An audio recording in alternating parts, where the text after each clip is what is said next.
Good Thursday morning, friends. I'm Pastor Ben Hayes from First Baptist Church, Dadeville, Alabama, bringing you our thought for the day. And it's been a great Thursday around here. I hope that you're having a great Thursday, and I'm glad that you've chosen to stop for a few minutes and watch this.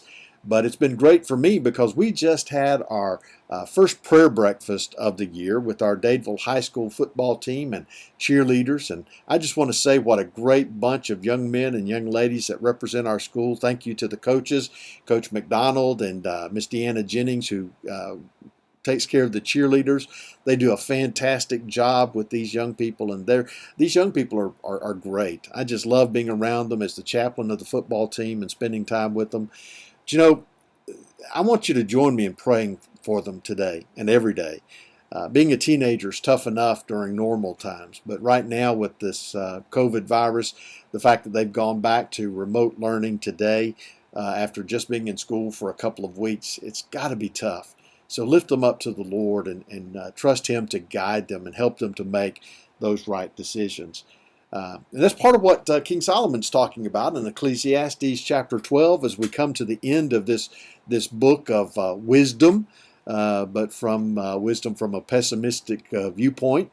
He says in verse 1, "Remember now your Creator in the days of your youth, before the difficult days come."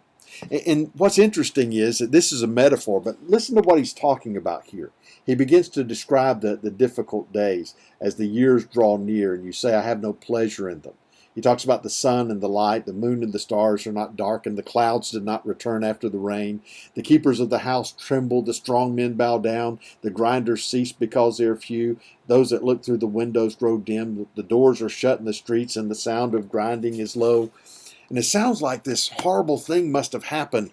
Maybe the enemy has attacked and has destroyed much of the village or the city, and terrible things are happening, apocalyptic scenes where the sun and the moon are not doing what they're supposed to do, and the rain is not coming, and there's drought. That's not really what he's talking about. He's talking about the aging process. He's talking about how when we get older, everything changes. You could look at some of these metaphors that he's talking about. The eyes begin to fail, the cloudiness of vision that comes, the fact that there's no rain returning describes this idea that when the vision does not clear up and you never see the sunshine again. It's really a sad statement about what life is like as we grow older.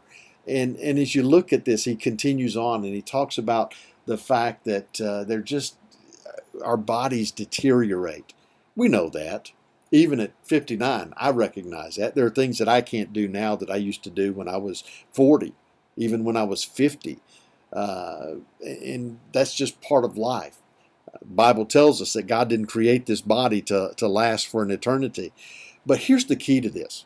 King Solomon, even in his Great Depression, in his pessimistic state, makes a statement at the very beginning of this chapter that is very important. He says, "Remember now your Creator in the days of your youth, before the difficult days come."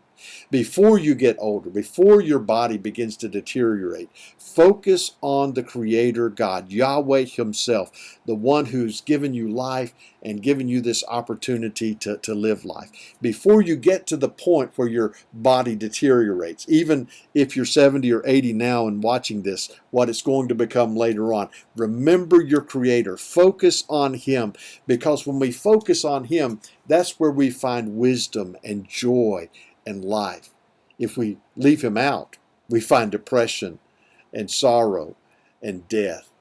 That's what King Solomon has discovered. With all of his great wisdom, because he has chosen to turn his back on God and go after these false gods, he finds himself in this position where he just is not happy. He's not experiencing joy. Listen, apply that to the Christian life. There's no one who is any more miserable in this world than a believer who is walking outside of God's will. And you know what happens when a believer is miserable? He makes everybody around him miserable. It's just what happens. It's the way it is. And the problem with that is that when you make everybody else miserable, nobody wants to be around you. And so it's just a a process that continues to build and build until you find out that you need to get back to the Creator of your youth. I hope that you'll think about that today. I hope that you'll be a part of my prayer that we as a church body would come to the Father and pour out our hearts to Him and join Him in what He's doing around us. I hope you have a great day today, and I'll see you back here tomorrow.